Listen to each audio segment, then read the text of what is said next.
A América decide e elege Donald Trump como seu 47º presidente. Trump é o próximo presidente dos Estados Unidos da América. A Câmara dos Representantes, que já era a maioria, agora também tem todo o Senado Federal, como maioria das cadeiras, e dentro dessa onda vermelha engloba também governadores. O efeito disso no mercado financeiro é a continuidade da precificação do Trump Trade, movimento de valorização dos ativos americanos, e dentro de uma onda de apetite a risco, mas diga-se de passagem, apetite a risco à economia norte-americana, isso não envolve economias emergentes, e é muito importante vocês entenderem isso para a continuidade desse conteúdo. Bom, o Brasil nisso tudo, que perdeu uma postura, uma característica pragmática com relação a assuntos geopolíticos, acabou se posicionando. Lula apoiou a campanha de Harris e dentro de todo esse contexto pode sofrer um certo impacto com tudo isso, além de como a economia emergente também sofreu os impactos desse fluxo negativo de capital internacional que é migrado para os Estados Unidos da América, commodities em desvalorização, enfim, esses são os efeitos que eu quero comentar com vocês aqui no conteúdo de hoje. Assim eu inicio o Drive de Mercado, edição semanal. Hoje eu recebi muitas perguntas de clientes, seguidores, amigos. Eu separei aqui algumas pontuais, porque eu acredito que a dúvida dessas pessoas possa ser a dúvida também dos nossos clientes, de muitos. Então, eu queria esclarecer aqui. Hoje um cliente e um amigo me questionaram com relação à taxa do dólar, dizendo que o dólar tinha chego a 6,8, 6,6, 6,10. E eu expliquei para essas pessoas que a taxa que eles estão puxando, eu perguntei aonde eles tinham visto essa taxa, era a taxa do câmbio turismo, e tem uma diferença, né? Porque o câmbio turismo ele vai ter ali um custo adicional, um spread de 3 a 5% devido ao custo de logística, seguro e tributos. Então ele vai ter sempre, quando você compara com o dólar à vista, com o spot, esse acréscimo no custo operacional. Por isso que quando você for cotar câmbio e não for turismo, é importante você usar plataformas que estão listadas, as suas precificações, na nossa B3. Ali sim você vai ter o real custo do dólar spot, que hoje, em nenhum momento, ele chegou nem a R$6, tá bom? Essas taxas, com certeza, foram taxas de câmbio turismo. Nós também temos aqui na Advanced essa mesma precificação, tanto do spot quanto do turismo, mas é só para aclarar aqui a dúvida desses clientes, ok? E quais são os principais gatilhos para a movimentação cambial de hoje? Eu vou falar para vocês em ordem de importância, tá? Em primeiro lugar, soberano, à espera do pacote de corte de gastos do governo federal. Lula prometeu essa notícia para os próximos dias e o mercado aguarda ansiosamente essa notícia. É uma notícia que faz muito preço de verdade, não só no câmbio, mas nos juros e nos demais ativos. Segundo lugar, o pacote de estímulo chinês, é o terceiro pacote de estímulo chinês. O mercado também aguarda esse pacote para ver se vai ter um volume, uma intensidade suficiente para suprir as demandas da economia chinesa, que vem apresentando fraquezas, e o Brasil também é um interessado direto nisso tudo. Segundo lugar aí é o pacote de estímulo chinês. Terceiro lugar, decisão de taxa Selic, que vai sair no fechamento da sessão de hoje e tem toda a importância, né? Estamos falando dos juros básicos brasileiros.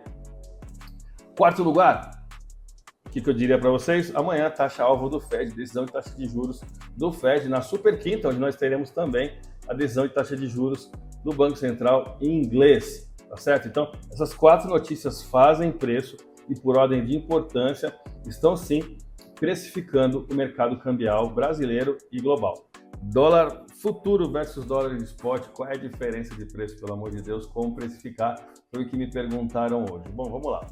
O dólar futuro, ele tem dentro da sua taxa o custo da Pretax e o custo das operações casadas, tá certo? O custo das operações casadas, ela tem dentro delas o valor do CDI de um dia, da data atual da contratação da operação até o seu vencimento. É por isso que o custo do spot, à medida que esses contratos vão chegando perto do seu vencimento, esse custo, esses juros embutidos de CDI de um dia dentro do tempo, à medida que vai diminuindo o tempo, o custo vai reduzindo também, tá bom? Esse é o dólar futuro. E o spot? Me perguntaram assim, Guaciro, qual a diferença do dólar spot? É exatamente o valor do dólar futuro menos o custo da operação casada, tá certo? E por que eu estou explicando para vocês, né, sobre dólar futuro, spot, operação casada?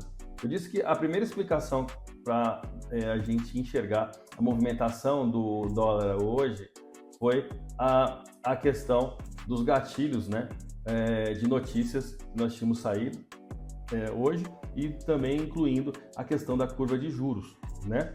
Agora, para complementar essa notícia, o que vai explicar a movimentação, o pullback gigantesco que aconteceu hoje, eu vou mostrar o gráfico aqui para vocês, foi exatamente a movimentação, a arbitragem de bancos, que eu vou explicar agora aqui para vocês. Continua aqui comigo para vocês entenderem. Vamos lá explicar um pouquinho sobre arbitragem, sobre operação casada, para você entender o movimento do câmbio brasileiro de hoje. Bom, você imagina então, dentro de um contexto, um banco, um grande banco, atendendo seus clientes na compra e na venda, ou seja, atendendo importadores e exportadores. Então ele está ali operando nas duas pontas, você olha no book de ofertas e você vai ver ele muitas vezes arbitrando, né? Sendo ali o tomador das duas posições. Esse banco, obviamente, na posição de sales, né? Na posição de venda, ele trabalha ali com a sua conta corrente de moeda estrangeira. Por exemplo, vamos falar aqui número redondo para ficar fácil de entender, $1 bilhão, ok? E aí quando você tem o mercado subindo demais, como subiu hoje, né, bateu ali acima dos 5,85, 5,86 de máxima no spot, se esse banco está como sale, se ele está como na ponta vendida e está tendo uma chamada de compra muito alta, se ele for somente entregando o que ele tem no seu saldo de conta corrente de moeda estrangeira, ele vai acabar reduzindo o seu saldo. Então esse banco pode sair rapidamente de $1 bilhão para $200 milhões. E o que acontece aí? Ele pode sair prejudicado, porque quando ele perde essa margem de moeda estrangeira, ele fica desprovido da sua posição de market maker, para poder estar arbitrando ali nessas posições com o seu spread. Então ele faz a seguinte proposta para a mesa: o mercado sobe muito rápido e ele fala assim, ó, vamos fazer o seguinte, eu vou te entregar $500 milhões, ok? Mas eu vou fazer isso de forma casada. Como assim? Eu vou operar nas duas vértices, eu te entrego o spot, mas eu tomo a mesma volume, né, a mesma quantidade, ou seja, $500 milhões no câmbio futuro. Assim o banco não perde o seu notional, que nada mais é do que a taxa subjacente, o custo de juros embutido na taxa. Então ele entrega o spot, mas ele toma em contratos futuros, mantendo o seu padrão de conta de moeda estrangeira o mesmo, podendo assim arbitrar no market maker, ok? Mas por que eu estou explicando isso? Para a gente explicar exatamente isso aqui para vocês. Esse gráfico aqui é bem conhecido, né? Um gráfico que eu estou operando já com ele, demonstrando aí já há algumas semanas. E na sexta-feira eu tinha feito essa configuração onde eu tive um gatilho de entrada aqui, tive essa pernada de alta e aí eu tracei o meu Fibonacci, entendendo 5,8681 como a minha R1, o meu alvo muito bem definido em R$ 5,99. Eu ainda acredito nesse movimento. Óbvio que como se trata de uma retração Fibonacci, a retração ela me dá exatamente o tamanho da força de alta. Então, o que eu quero dizer com isso?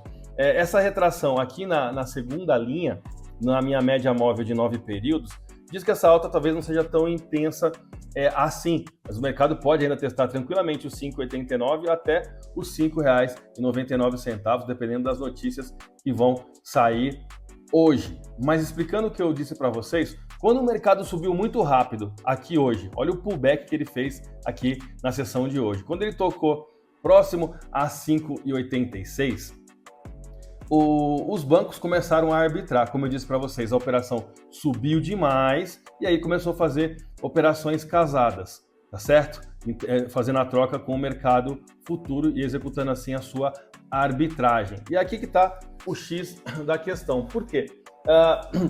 Quando isso acontece, fomentado por uma recalibragem de juros, o mercado já estava dizendo que a curva de juros brasileira estava muito alta. A gente está com uma curva de juros longos, com vencimento para 2030, para vocês terem uma ideia, estava até a abertura de hoje acima de 13%, indo rumo aos 14%. Agora ela regulou para 12% e pouquinho. E como os juros precificam a moeda no tempo, acabei de dizer, essa recalibragem também recalibrou o preço do câmbio. Então você soma a recalibragem dos juros mais a arbitragem dos bancos com operações casadas dentro de um mercado que subiu muito alto, e isso eu expliquei para vocês. Eu ainda mantenho a posição de alta como movimento principal, enquanto o câmbio caminhar acima de 5,70, tá bom? Eu ainda mantenho a minha posição. No entanto, agora ele está executando um movimento 1 centavo abaixo, 5,6973 é o movimento. Ele ainda está comprado, a gente mantém a posição, com o mercado aguardando demais uma notícia que está fazendo preço total no câmbio e nos juros brasileiros, que é o corte de gastos do governo federal. Eu já fiz essas continhas básicas com vocês. Eu tenho um entendimento que dificilmente o governo vai conseguir chegar num valor que dê ao mercado a percepção de que os cortes são suficientes para equilibrar o fiscal e trazer mais credibilidade para o arcabouço. Eu acho difícil isso acontecer. Ainda assim é uma notícia que está fazendo preço, a gente tem que aguardar tudo isso acontecer para ver para onde vai esse mercado cambial. Tendência de alta ainda é o movimento principal, calma, tá só pegando fôlego, beleza? Bons trades a todos, excelentes negócios. E, ó, acompanha a Advance, de conteúdo desse de câmbio você só vai ter aqui na Advance de corretora, onde o câmbio não é a mesma coisa. Fui!